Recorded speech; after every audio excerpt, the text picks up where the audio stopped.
What do you call a very organized sea creature? A sea secretary. Pretty good.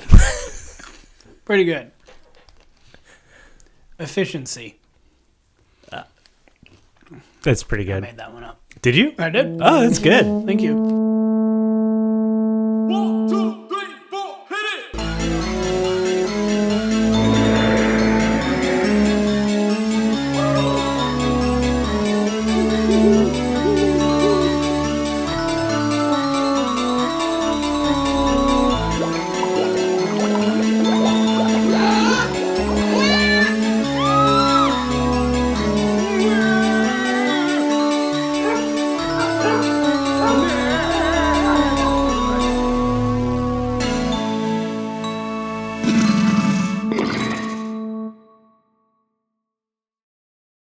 Hey everyone, welcome to episode 9 of Cryptidiots, the show where two dumb idiots talk about the mysterious and the unknown.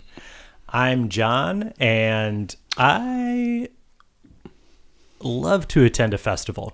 Oh, you're doing it based on the Cryptid bit. I am. Oh, yeah. very good. I was wondering what we were going to do there. Yeah. Very good. That's called improv. Wow. I don't know that it is. Spoiler alert, more to come later. We have a new format. And I am Dan. I am Dan the Mutated Dragon. Oh, great. Yeah. Wow, mutated dragon. Yeah. So here we are, folks. We're on episode 9, which is, as we all know, the square of 3 is when you make changes. They say third time's a try. Third time's a charm. Suddenly the Alplucra just came into the room. So we got a new format here, if you may.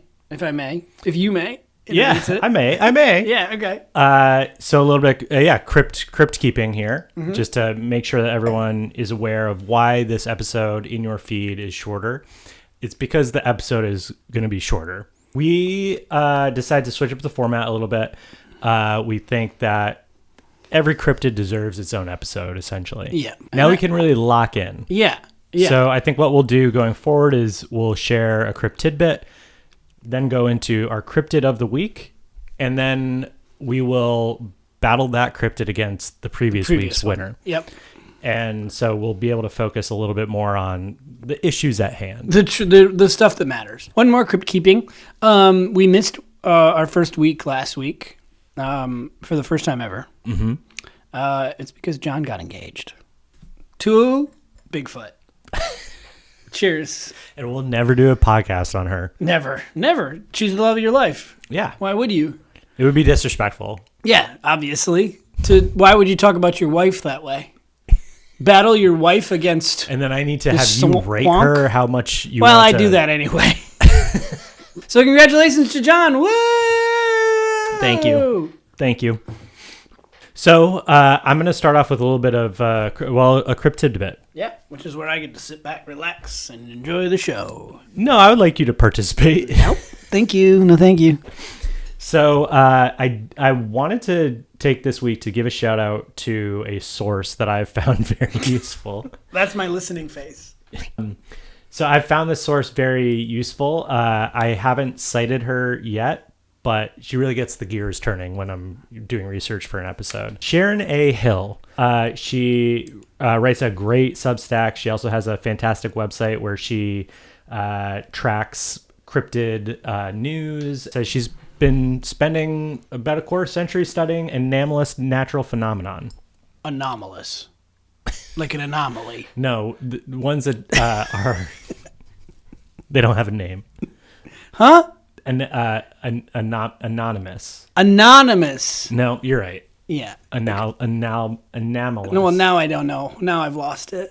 Anomalous. Polyamorous. Polyamorous. She's been studying polyamorous science. Okay. Anomalous. Anomalous. Like an anomaly. Do. Anomalous. So I want to give Sharon a shout out, but I also did want to talk a little bit about her most recent post. Okay. Which is titled Cryptid Town Festivals Are Still Going Strong. They do seem like they're kind of replacing like summer festivals generally. Yeah, right. Like in my town growing up, we had the Peach Festival. Okay. Did you grow up in Stardew Valley? You don't know what that is, do you? No. It's a video game. Okay. It's a great video game. Do you want to talk about it? No. Okay. We did have a barber who dressed up as Mr. Peach every year, though. Mr. Peach? Yep, Greg the barber, the one barber in town. Okay. Okay. Never did a good job with my hair. That's why I cut my own. That's why you cut your own hair. Yeah. But he would dress up in a gigantic peach costume. But if we had a Cryptid festival, I think that would have been a more fun costume. Yeah, maybe. for sure. Although the Peach Festival is adorable. And she specifically talks about a Michigan-based festival called the Ypsilanti Cryptid Festival. Oh, I don't know about this. When is this taking place? October 24th. This very weekend. Damn it, we missed it. We missed it, though. Well, not this weekend when it airs, but last weekend. Yeah. And a live performance by Fangs and Twang. Fangs and Twang. Which, obviously, I mean, I don't think we should waste time looking them up right now, but everyone go on YouTube, Spotify, whatever you get. Okay, Fangs and Twang are playing. Yep. And so as Sharon points out, these community festivals, like they involve speakers often, like media coverage, like the local broadcast comes and covers the event. I can't believe it's in Ypsilanti. That's like 20 minutes from my house. Really? Yeah. Okay. This time next year, we're going to be there. Themed food and drink, tours and explanation of the legend, whatever's relevant. This was, I guess, a all-purpose type of cryptid festival, which I love. Like I think like a lot of these festivals are like specific to one cryptid, right? Which I think works, but it's kind of fun to just do like just any cryptid. Appreciation for all cryptids, especially. I mean, Michigan seems to have a lot of cryptid lore. Yeah. It's not just one thing, right? And she mentions that sometimes there's a parade. There's often people cosplaying. And they're usually family-friendly events. They drive a lot usually. Yeah. Sometimes there's an orgy. We don't know. It happens. The Dogman Festival especially. She points out that it's really useful for small businesses because a lot of people are driving like 2 or 3 hours to these small towns to take place in these festivals because there's such a big audience for cryptids. And I ask those people, why aren't you listening to the podcast? Truly. Come on. But it got me thinking, like, what is the ideal recipe for a great cryptid festival? Okay. So I think number one, parade. Can I immediately disagree with you? I'm gonna, whether you want me to or not. Number one, alcohol. Okay, sure. Beer. With crypto festivals, it's always sort of like it's the Squonk Beer Festival. It's the Jersey Devil Wine Festival. It's always attached to alcohol. Don't be a Chuck's Arcade and have no alcohol. Yes, exactly. Yeah. Okay. Fair. Parade. Okay, that's a good. Yeah. Good note. I would say parade, though. I don't think you can have a small town festival without a parade. I would be disappointed. Yeah. Yeah. I think parade is a day 2 or 3 thing. Yeah. Right. Yep. I think this is a weekend. Starts on Friday afternoon. Okay. Late evening, probably. Full day Saturday. And then Sunday, you have a morning parade. And then full day Sunday fireworks at night. Love that. To close it out. Is this actually what's happening, or is this what you? No, this is. I'm telling you what I think after thinking about it. My perfect cryptid. Weekend is. Minor amendment. Mm-hmm. I think parade Saturday day, because then the like mid 3 p.m. parade. Okay. Because then that party vibe rolls into the party time on Saturday, where you watch a live band and where you watch Fangs and Twangs. Okay. And then Sunday. Fair point. What do you do on Sunday? I appreciate the pushback because you did make me realize that I hadn't slotted in, and I have like other things to fill out too. But like I think the marquee things are Fangs and Twang. Yep. And whatever it has to be a cryptid themed band. Yep. Is playing Saturday night. Yep. And that's more of the party thing, and then Sunday. The thing is, I don't think anyone's showing up to the parade though on Sunday because we're hungover. We're hungover. You and me might be, but we're a big tent. That's true. There might be non-drinkers. When is the parade starting on Sunday? 11. Oh, God, get a life. I was in marching band. We started much earlier than that. One is my best and final offer. 1 p.m. Any stranger listening to this is like, oh my God, the guy who has a Cryptid podcast was in marching band. What a shocker. Wow. I would have never believed it. He was not cool in high school. All right, fine. We can start at 1. This is a tangent, but there's never going to be a better time to tell this story. In Caseville, Michigan, right here. You do the mitten thing every time. It's what you do. It's literally a mitten. Fine. Right here. Yep. There is a festival that I've gone to probably a dozen times in my life called the Cheeseburger Festival. And it is Jimmy Buffett themed, by the way. Cheeseburger in paradise. Yeah. That is exactly what you've described, right? There's a parade. Mm-hmm. There's an evening live band event. A lot of drinking. Yep. When I ate meat, man, I ate my way through. There are dozens and dozens of cheeseburgers. I would hope so, there's yeah. a winner of the best burger of the season. I would hope so, yeah. They do that. What's very clever is they do that on Saturday, because what you do on Sunday is you go nurse your hangover by trying the best burger. They do a first, second, thirds. Makes sense. Okay. It's really pretty genius. Yeah, I like that. So we need. That's my first point. Is there needs to be a food element to the crypto. Couldn't agree more. Yeah, the Cryptid Festival. A food contest. Okay, I wasn't going to go so far as contest, but I agree. Because I think like we are going to have food vendors there, right? For but sure. Contest. Yes. There's a live band on this hill in an actual band show. This is a big festival. Yeah. There's probably in the story that I'm telling, 400 to 500 people on the lawn watching the band. Mm-hmm. That's pretty good. A couple of years in a row, I went there my whole life. My high school friends decided to come 1 or 2 years of those. We got drunk at the ripe age of 17, 18, 19, something like that. Sure. We might have been a little older. And we snuck backstage of the band show, and we went during the show. In the prime of the show, on stage with all these people watching, we went on stage and the 5 of us did a conga line throughout the stage for like 4 minutes until someone was like, "You gotta go." That is, I love all that. of our families in the audience. No one knows where we are because we're just off doing whatever. What I love about that is like it is drunken mischief, but it's the dorkiest thing you could have done. Doing a little conga line. That's why they let us go for so long. I think they were like, "Is this part of it?" And eventually the guitarist was like, "No, cheeseburger in paradise." In subsequent years, and I'm not lying, they put up a fence behind the band show so that this couldn't happen again. I also think a costume contest would be good. Oh yeah. And I don't know that there needs to be a contest, but I want art. I want cryptid art. Yep. If I'm there, I want to come home with something. You know? Yes, A definitely. little figurine. Definitely. Yeah. I would like face paint. Yeah.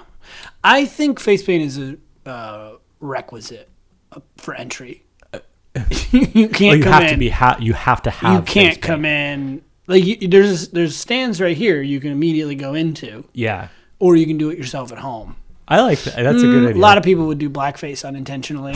That's the problem with that. Is like they'd be like, "No, I'm Bigfoot," and you're like, "No, you're not. You gotta wash that off. It's not gonna work."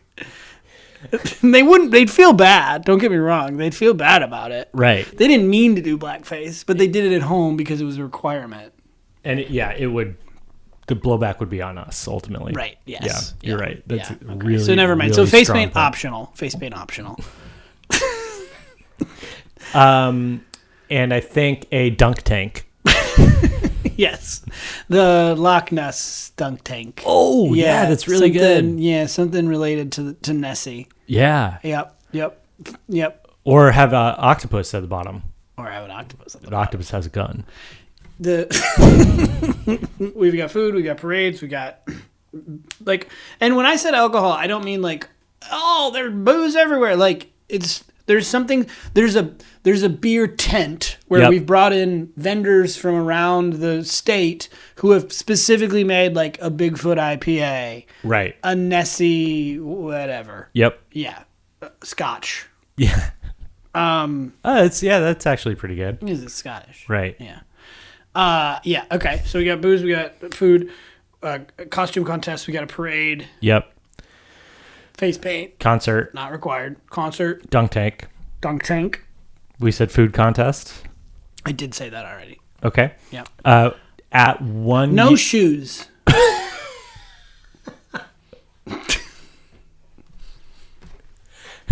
No shirt. No shoes. Come on in. Why? Why not? I'm in. That's fair enough. Yeah. But then there's no glass, and I'm not drinking. This is critical at my festival. I'm not drinking beer out of a plastic cup. It's not happening. Only mason jars. Only mason jars. Yep. Yes. So okay. So shoes. You gotta shoes are have back shoes. on. Okay. But they have to be those toe shoes. The Beaver toe shoes. You know that. Like the bear claw ones, like the slippers. Yeah. Exactly. The ones that go around your toes. All shoes do that. What?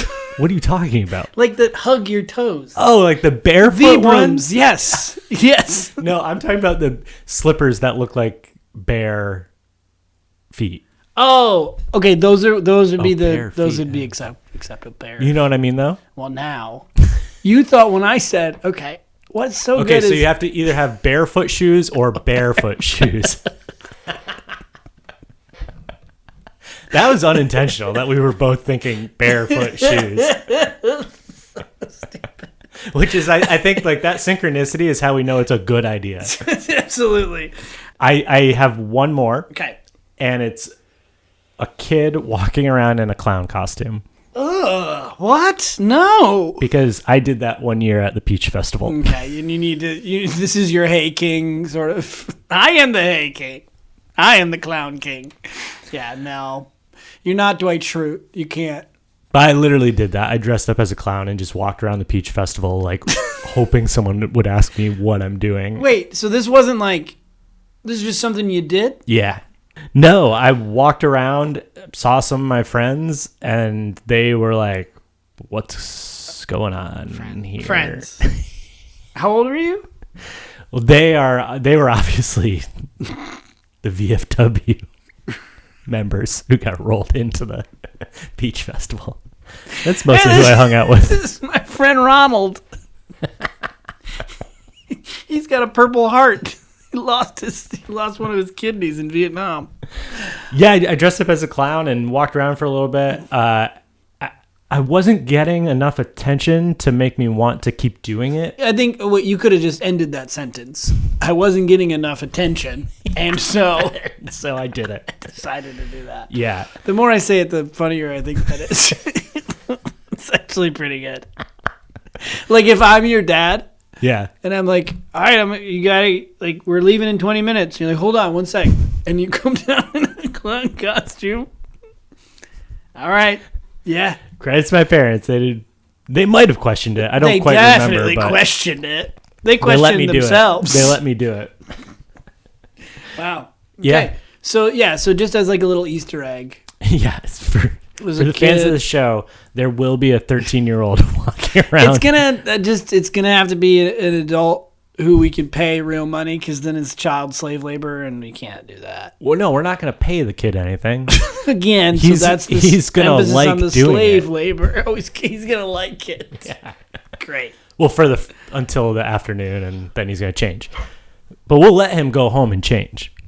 We will let him. So you want, what you really want is a little 13-year-old slave. That's what you're saying. Who you can permit and unpermit to do things. Not sexual. I'm not suggesting this is sexual in nature. What do you not get that he wants to do this? We're going to interview a bunch of 13-year-olds. Okay, and one of them is like, I'm in. Well, we're going to have to tell them you are the dorkiest one and you have to do this, but you will like it. So we're okay. Because they're not going to have the self-awareness. Right. Okay. So they've volunteered in that they've shown up to the interview. American Well, Idol no, we're going to style. go to the school and observe them. Right. And then we're going to say, you have to do this. Yeah. Yeah. Because no one's going to, again, be like, oh, I don't have friends. I want to dress up as a clown. We're going to have to say, hey, I recognize something in you. Mm-hmm. You will enjoy this for a bit. And we're going to choose them. I'm uncomfortable. And that's a feat. Do you have anything else that you'd want to add to the festival? Or are you good with the 13-year-old? I think for the sake of energy, yes, there will be a stomp performance. Oh, Yeah, yes. with people as cryptids. I love that. Yeah. Which is not a great idea, but it's better than the last thing that was just said. So moving on. No, I want to, like, what kind of performance would it be? Would they have, like, brooms and stuff? Well, okay. All right. It's okay. It's going to be, we're going to go through a variety of biomes, right? So there's going to be a stage. Okay. And we're going to start in the forest. And there's going to be, like, some trees. And This is a full musical production. Yes. Okay. Yeah. We're going to need a big budget. And it's all practical? I won't do this without a budget. The set is built? It's built, obviously. There might be there might be a screen in the background just to really build, but you don't need it. Okay. Right? Yeah. Trees, and it's Bigfoot, it's Squonk, it's Abaguchi. Yep. And they're banging on they're banging on stumps. Yeah. They're banging on hollow logs. Logs, exactly. And then we wipe that, and now we're in a deep lake. Is it like, is the whole stage on like a Lazy Susan type of thing? It is. I don't know what you would call it. Is in now. Yeah. Stage terminology. Yeah, but. like a rotating stage. Yeah. Oh. Yeah. Okay. Lazy Susan. And it goes to just a 50-50 thing for cost purposes. I'm willing to sacrifice that. Like half of it is shown and half of it isn't. I see. Yep. Because then the other one you can set the other one, right? Right. So now we've entered the water, and we've got like Avatar 2. Yeah, wave water, exactly. And we've got Loch Ness, we've got the Oklahoma octopus, we've got Champ, and they're playing on choral. It's Little Mermaid. Yeah, basically. maybe. Can I pitch something? Who's there? Sorry, go ahead. The Globster. Oh, yeah, they're playing just kind of lying there, or he's the bass drum. Oh, that's good. That's good. Yeah, that was better than my idea. I was gonna say turtle shells, different. Well, I think you could have like turtle shells. Frogman's there, by the way. Oh, okay. Yep. Yeah. Go on. Like the turtle shells are kind of like the steel drum setup. Yes. Yeah. Yeah. Yep. And then whoosh, we're in the desert. Oh. And we've got the chupacabra. We've got the Mongolian death worm. Yep. We've got a camel. Yep. And they're playing on the camel's humps. So all the instruments sound exactly the same. Yeah. Well, yeah, it's stomp. There's only so many. It's all percussion based. What do you want from me? Okay, there's a cymbal somewhere. There's someone in the background playing a triangle made of fucking Cleopatra's crown. What do you want? It's stomp. What do you not understand? Fair, you're right. Okay. And then whoosh, it's a melange where it's everyone on stage. It's everyone we've ever met is on stage. It's just a big old orgy because it's usually all ages, but not in this case. Usually all ages events, but not in this case. Okay. Yeah. And what sounds is the fucking sounds? Oh, so. What else? Next question. Squishing, slapping, screaming, moaning, groaning, When we enter the desert, you gotta know. It's like the ride. It's like the parent handoff on rides at like Universal. Like one parent can stay, the other parent's gotta get the kids out of there, because Bigfoot is about to sodomize the dog man. Oh my god! Consensually. Okay. All right. Any questions? No. I think that there's also a sky one, by the way. I forgot the sky one. It's between the forest and the water. It's like the giant sea clam, the thunderbird. Okay. Yeah. I guess my question would be: a melange isn't like a biome. No. The melange being like it's a mix of people. It's a French word for mix. I understand. Mm-hmm. Thank you. Yeah, a mirepoix. Merci. If you'd like. Yeah, douche. No, that was nothing. That was French. That was nothing. J.A. So it's a mix of cryptids, but is it also a mix of environments? The last one? I'm just having trouble. No, the last one is just a white room. Oh. Yeah, so you can see all of it. Because that's what we're saying heaven is like. Exactly. Ooh, heaven is a place for fucks. Yeah. That was worse than any of my jokes. So that's it. Okay. And that's Saturday. That is the closing event. That's Sunday night. But what about, and then the fireworks go off. There's fireworks every night for a month leading up to it. Every day. And they're loud. You drive down the street, little kids in Bigfoot costumes are shooting Roman candles at your car. Exactly. Yes. With intent to kill. Yeah. Yeah. Yep. I love it. Yeah, I think we've nailed it. Okay. I will say thank you for trusting me with the closing event. I will do a great job. Don't get involved. I want to warn you. This is a creative tornado. This is a creative tornado. You don't want to get sucked in. Okay? But I appreciate the honor. Look, I support your vision, and I trust you. Mm-hmm. I think it'll be great. Great. I think we'll get a lot of really positive audience feedback. Participation is required. What does that mean? You know exactly what it means. There it is. That's a perfect Cryptid Festival. Take notes if you're trying to organize one. Mm-hmm. In all sincerity, we could put that festival on, and I guarantee it would be a hit. Yeah. It's just an excuse to be outside and like drink and get your face painted. Cryptidependence Day. Cryptopocalypse. Cryptopendence Day. The Great Cryptacular. Cryptella. Oh, that's nothing. What if we got rid of the crypt part, though? You know? You just what's another tid? word? What? Well, you're using the tid? Yeah, Tidfest. Tidfest. The itty bitty titty committee. Itty bitty cryptiddy. The itty bitty cryptiddy fest. Duh.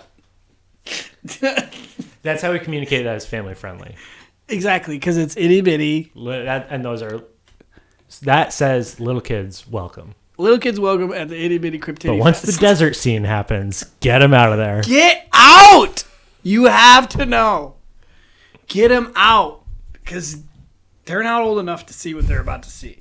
Okay, I love that, and I can't wait to put on the itty bitty cryptiddy festival. Same here. All right. Okay. Please open the document that I've just sent you. I will read.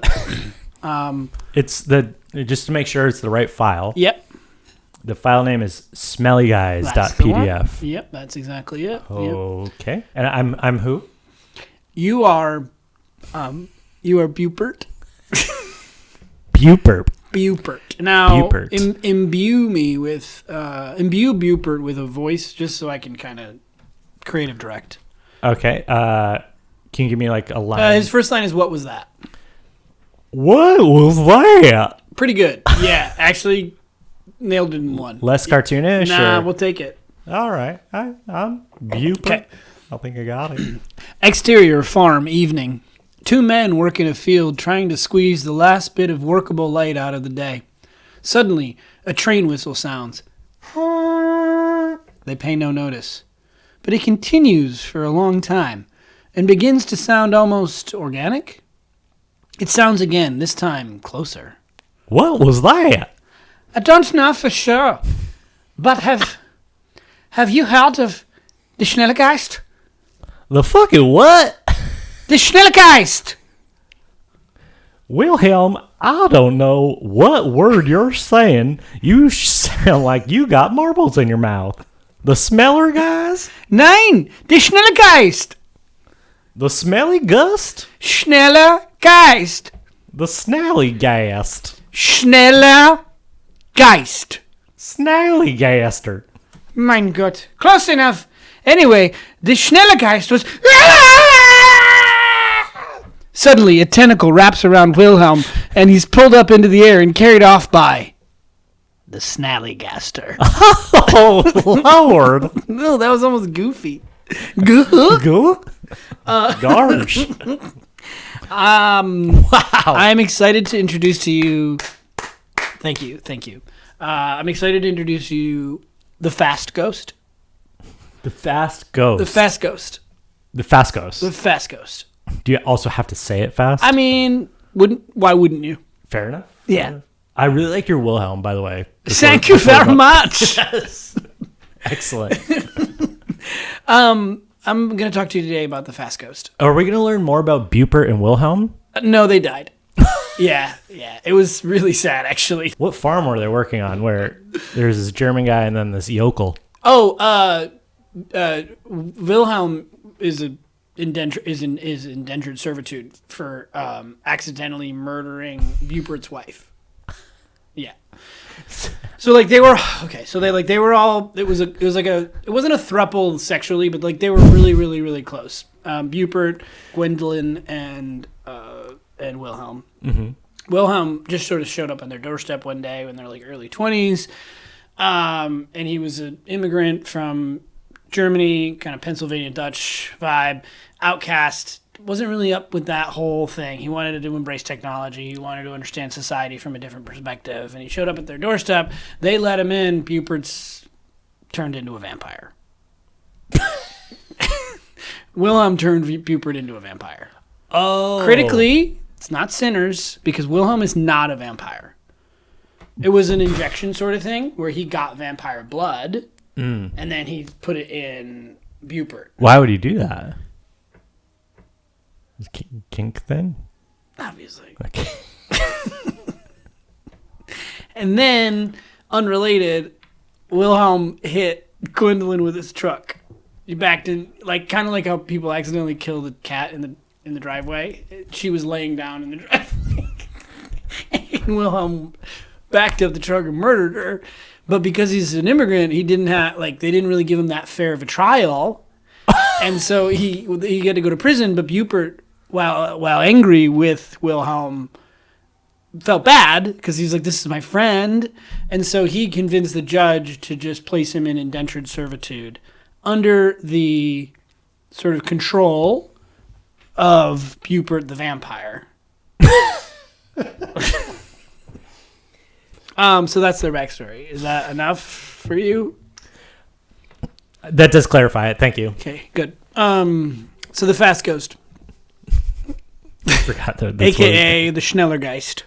And is that German? AKA the Snallygaster. Yes. So Schneller, faster, fast. Geist, ghost. Fast Ghost. Oh, yeah. Okay, makes perfect sense. But it's from Maryland. And the Marylandians just misunderstood the Germans. And so they just started calling it the Snallygaster. The Schnellergeist. Yeah. Oh, yeah, the Snallygaster. Right. Yeah. I did pick up on that likely etymology through your which is real. That beautiful I screenplay. didn't make that up. Thank you. 1 page, got it done in one. Yeah, I think we should make this. Absolutely. Now, have you heard of the Snallygaster? No. I was hoping you hadn't. I'm going to. I've carefully selected a set of its characteristics. Okay. I want you to draw the character that I'm describing, point for point. Okay. A dragon-like chimera creature with a 12-foot wingspan, or as wide as a barn. Feathers, scales, or fur, dealer's choice. Okay. A large beak lined with razor-sharp teeth. Uh-oh. The beak is made of metal. Oh. Just so you know. A single glowing eye in the center of its forehead. Steel meat hooks for talons. Okay, final instruction. I hope you didn't draw yourself into a corner here. I don't think so. It's vomiting tentacles. It has giant tentacles hanging out of its beak. Okay, I may have drawn myself into That's, one, I warned you. Okay. Those tentacles are used to drain blood from its victims before it eats them. So I don't know. That's not a critical physical characteristic, but I don't know if there's something perhaps you want to add. Yeah. Okay. And then this isn't anything you need to add. It does. Its shriek is like a train whistle, like I mentioned. I think I'm good. Okay. First, please show the audience first. Okay, and now we'll splice in the actual photo for them, not for you yet. Okay, can I look? Yep. Just pass that over to you. Okay. Nope. You did a great job. Yep. Okay, so where did it start? Oh, okay. All right. So he's thinking about a train, which I like. I like that he's sort of... It's not that he sounds like a train whistle because of some sort of biological thing. It's just that he's really into trains. He's autistic. Currently consuming one of his victims, so he can't make the sound yet. But he's like, as soon as I can, I'm going to be making the train sound. Yeah, and then you've just pointed out that it's made of metal, which I think is great. The dragon is very horse-like. It's very equine in nature. Now, I didn't mention a dick. I did not, but I am glad that the dicks come into artistic picture. License, and we both knew it was there. Yep. Yeah. Let me show you. I'm not gonna pass judgment. I'm gonna let you do that to yourself. Holy shit! That looks exactly the same. Does it? Well, no dick. No dick. Yeah, critically no dick. Oh, this looks less fearsome than I thought. Way less fearsome. It looks a little gross. like a chicken that's been defurred and is throwing up an octopus. This is one of the most absurd looking creatures ever. And now, I mean, obviously my first question is, someone saw this? Many people. But it looks pathetic, but if it's got a hunger for man meat, man flesh, I mean. Yeah. And it can fly, and it's got all those characteristics that it does have pictured here. Like, you're not doing well against it. No, I mean, it is. If that was a real thing, it would be gruesome and fearsome. Oh, it's a real thing. So, the Snallygaster was introduced to America by German immigrants in the 1730s. They brought it over. I don't know how, right? Like they brought the legend of it over? They brought the legend of it over, but also it. Okay. Right? Because it's been spotted here as well, in Maryland. All of these are in Maryland. Okay. It first caught real attention, though, in 1909. There were some footsteps found outside of a farm. And the Middletown Valley Register in Maryland came and took a look. And they then set off on a deluge of monster hunting related articles in February of 1909. It started with the Jersey Devil, was sort of the central part of like, hey, we got some monsters out here. You guys got to go kill these things. The Snallygaster was also part of it. And the story goes that a man saw one of these things swoop out of the air pick up a guy, and then they disappeared. Wilhelm. And then he was later found, the body was found with his throat cut, which I think is funny because the implication is that the Snallygaster is eating the man. Right. But in this case, he just owed him money. Yeah. I'm not sure. He's just murdered him. Can I just say, Yeah, please. across a lot of these things, especially the ones that happen in like the early 20th century, 19th century, whatever, I just keep thinking like, were people just so fucking stupid? Yes, and bored. Yeah. You know? They like to spin a yarn. Yes, and I have no reason to believe that that's not true, even though my heart of hearts is going like, that's not true. But I'm bored, and my buddies and I have a bottle of whiskey, and it's 1909, and we're going to go out and hunt the Snallygaster. I get it. I get it. I get it, yeah. And I think in perspective of today, 1/3 of the buddy group thought that it's real, and 2/3 were like, we know it's not. Yeah. But we're having a good time. Yeah. Yeah. I like that. Yeah. And you got to sell newspapers. I mean, we know that today that remains a struggle. You couldn't have hit the nail on the head more. Big problem with the Snallygaster. It's a hoax. So, it was originally posted in the Middletown Valley Register, as mentioned, which was a struggling newspaper that saw a resurgence after the Jersey Devil coverage. So it started to do more and more of these articles. So this was to sell papers. Critically, though, it had a different, very nefarious purpose. Also, though, ultimately to sell newspapers was the main goal. I'm genuinely trying to figure out if I should say the name of this article into a microphone or just send it to you and I'm going to say it because it's not so bad, but it's not great. It doesn't have the N word, but it's not far off. So this was the article, the original article that first mentioned the Snallygaster was titled, "The Colored People Are in Great Danger." Yeah. Okay. The point of it was, the goal of this article was to scare people of color away from getting out of their houses to go vote. They were trying. Oh my God, this is the darkest cryptid. Pretty dark. Wow. The article said things like, it hasn't yet developed a taste for the whites. It only attacks black people, so stay in your houses. Yeah. Pretty rough stuff. So this is a voter suppression scheme. It was a voter suppression scheme. Exactly. That's fascinating. That was in 1909. It was used again in 1930s to vilify particularly people of color who went away from the Republican Party and voted for Franklin Roosevelt of the Democratic Party. So it wasn't a scare tactic at the time, but it was a shame tactic at the time. Like, the Snallygaster is going to come get you. As punishment? Yes. Yeah. So the Snallygaster does have a partisan bent? The Snallygaster does absolutely have a... Yes, the Snallygaster is a staunch Republican. Wow. Yeah, isn't that wild? It's not funny, but it's fascinating. That's crazy. Yes.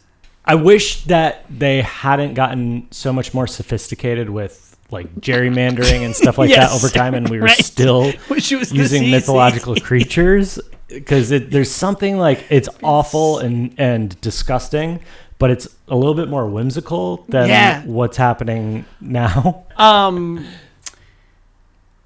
It was a hoax until it wasn't. Oh, the plot thickens.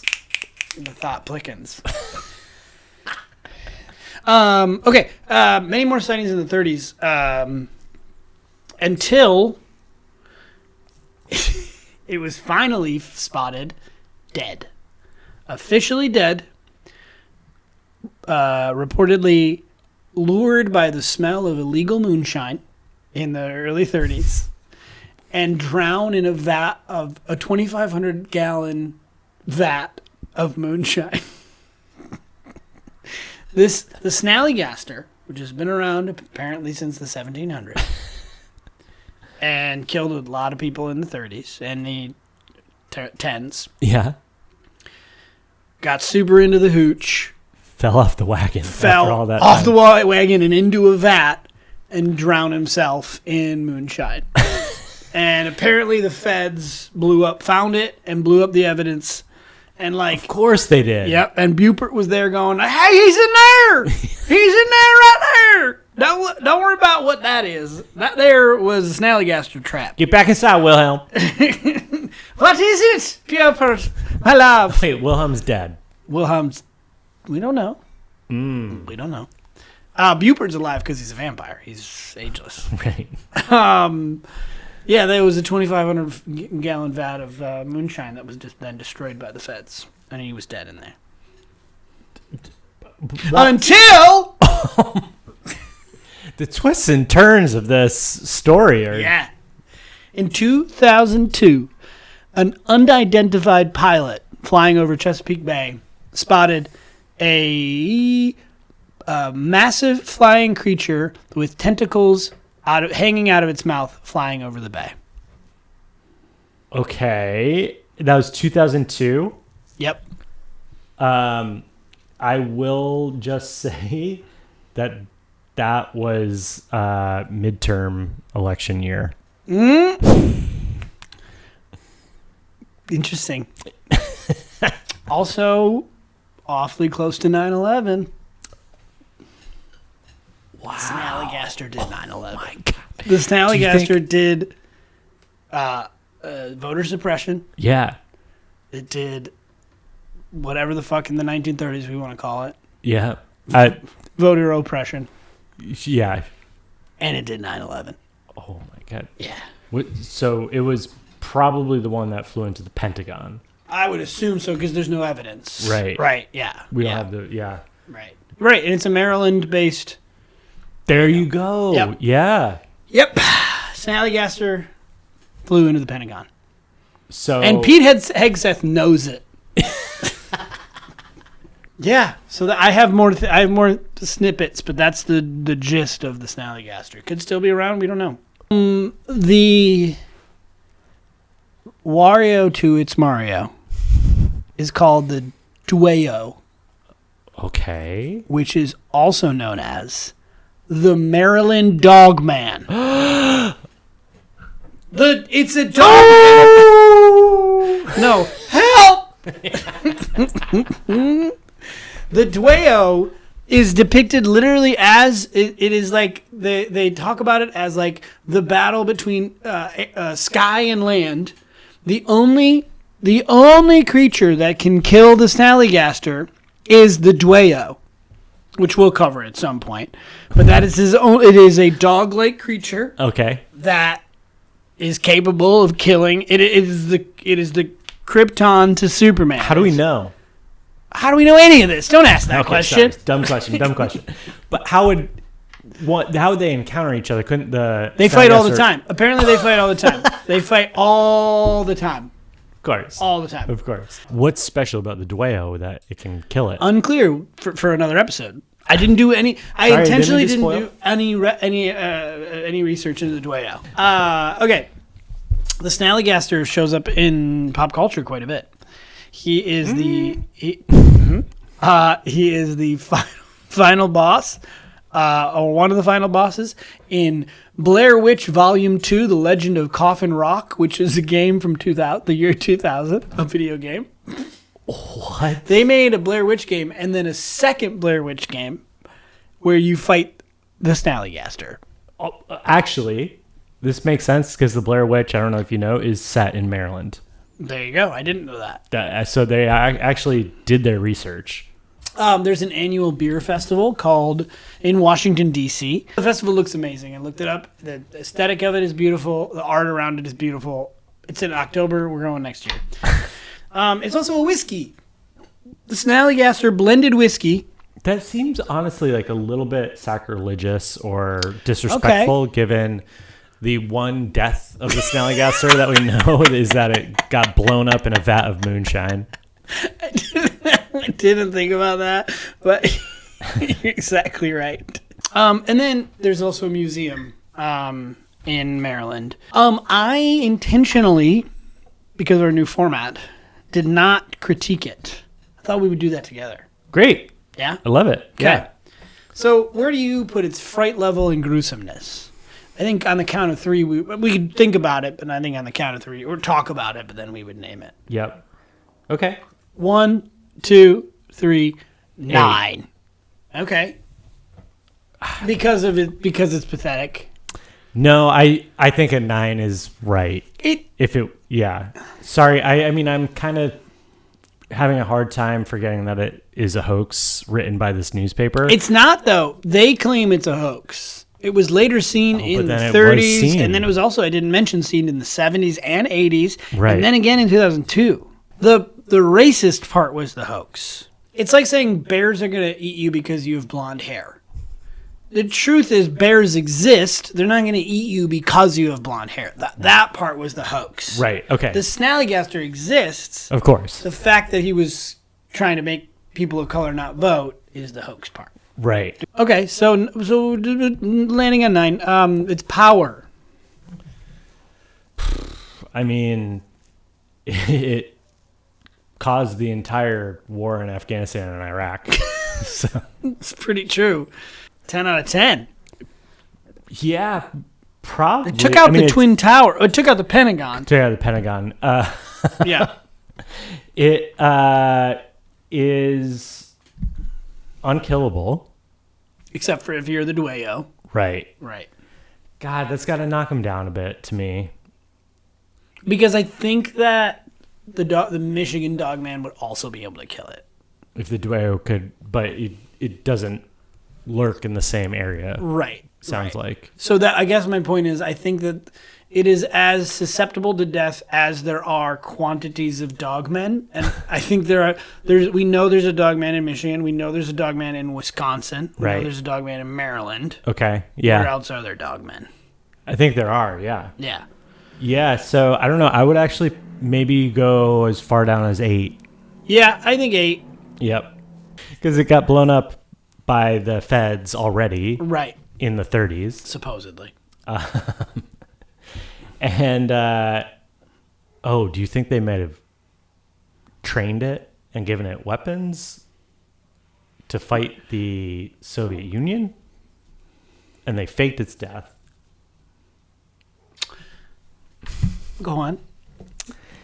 Then once it helped us win the Cold War, it kind of turned on us. Okay. So they found it in moonshine. Yep. And it was drunk, and they were like, clean yourself up. Yeah. They Hancocked it. Yeah. The Will Smith film Hancock, Yep. where he plays a drunk superhero. Yeah. Yeah, okay. Clean yourself up. We've got a mission for you. You're going to go fight the Soviets. Yep. He won the war. He stayed in that general area, became friends with the Taliban, Right. who then converted him to then bomb, to then take out the Pentagon. I think so. Okay, so his chaos level, I mean, he caused 9/11, 10 out of 10. Again, yeah. Yeah. Hotness. Pretty good, I would say. Oh! There's something about, I mean, there's a reason, there has to be a reason you drew the dick. I know, something 'Cause you were about it charged was up. just magnetic to Yeah, me. that animal magnetism. Yeah. But I would say like 6 though. Not bad, but not really like It's one of my favorites. It's got so many strange parts to it. And a lot of dangerous parts. Well, yep. I wouldn't know where to start. Like, you know. Yeah. Okay, so 10 out of 10. Oh, sorry, 6 out of 10. Right. 6 out of 10. 6 out of 10. Okay, the name. I like it a lot. Snallygaster? Yeah. Yeah. I'm going to say like 7. It sounds mythological Yep. in a satisfying way to me. I Yeah. can't quite pinpoint why, but Would you get a beer with it? I would. Yeah. Definitely, yeah. I think he would be a really interesting person to talk to. I mean, Very. like, lived through Prohibition, and we know, like, had things in his personal life that he's probably not proud of. Like, Right. drowning in a 2,500 gallon vat of moonshine or whatever. But we've all been there. Man, I really fell off the wagon. Okay, what do you want from me? I've been in a cave with this guy named Wilhelm for months. Can I get you a glass of water? No, it's a metal beak. Oh, It's just sort of all of it. Could you give me a glass of WD-40? of course. It's all rusty. Yes, this is a Tin Man situation. Oh, I feel so much better. God. You know, you're an interesting guy. I'm glad I got a beer with you. Yeah, thanks, man. Hey, can I get a WD-40 for the road? Coming right up. Thank you. Who would play him? I got it. Yeah. You first.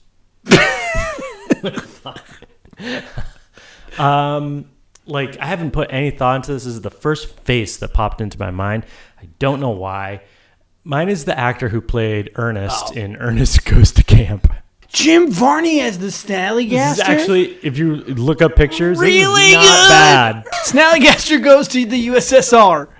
Wow. Yeah, done. I don't even not gonna say mine. That's a Disney Channel movie if I've ever heard one. He's still he died in 2000. I don't know. That felt like divine intervention That was somehow.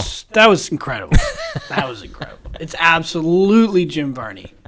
Hey Vern, you want to go bomb the White House, Vern? But he calls a character in the movie. He always says Vern. Does he? You know what I mean, Vern? I gotta That's rewatch. like his catchphrase. Really? What a dumb catchphrase. No, it's so good. So we gotta have a cryptid off now. Yeah. The winner of last episode was The winner- Frogman. The last episode was the Frogman. Yep. So who would win in a fight, Frogman or the Snallygaster? Literally, it's not even a competition. The Snallygaster. Yes, in a multitude of ways. Right. Yep. Yeah, And it can't be killed. and it can't be killed. So. Yeah. Okay. All right. Snallygaster wins the fight over the Frogman. Who would be the chillest hang? I think the Snallygaster is an interesting person. Yeah. I would not call him chill. He's too intense. He's too very intense. intense. He's a mercenary. Right. Yeah, it's the Frogman. I'd much rather chill with the Frogman. For sure. Yeah. Well, who would we prefer to be in our backyard? I feel like Frogman's going to startle me. That's going to scare me. Ooh, that's a really smart distinction. Because I do think like the bigger that it is, the less startling it is. Like Right. if it's You've big to seen it. even You really kind of saw it coming. clock what it is. Yeah. Yeah, the Frogman. Wow. All right, repeat winner. We get there's something going on. We get a blank man, and it goes on a tear. Oh, The that's Dog really Man, the interesting. Vegetable Man, the Frog Man. That's interesting. Is it because it's so anthropomorphic? We just lack the imagination to answer the question of like who would we rather hang out with. Right. We in our brains say that looks like someone I hang out with, sort of. Yeah, I You guess know? it kind of. That sort of looks like Greg. And the Frogman wins. Yeah, so we'll see him next week. Yeah. Do we come up with a new sign off? Nope. God, fuck. When my gym pants got. So what? What'd you say? We'll start there. When my gym pants got polished. And that's how we end every episode here, folks. Thank you for listening to Cryptidiots. When my gym pants got polished. Love you. Bye. Bye.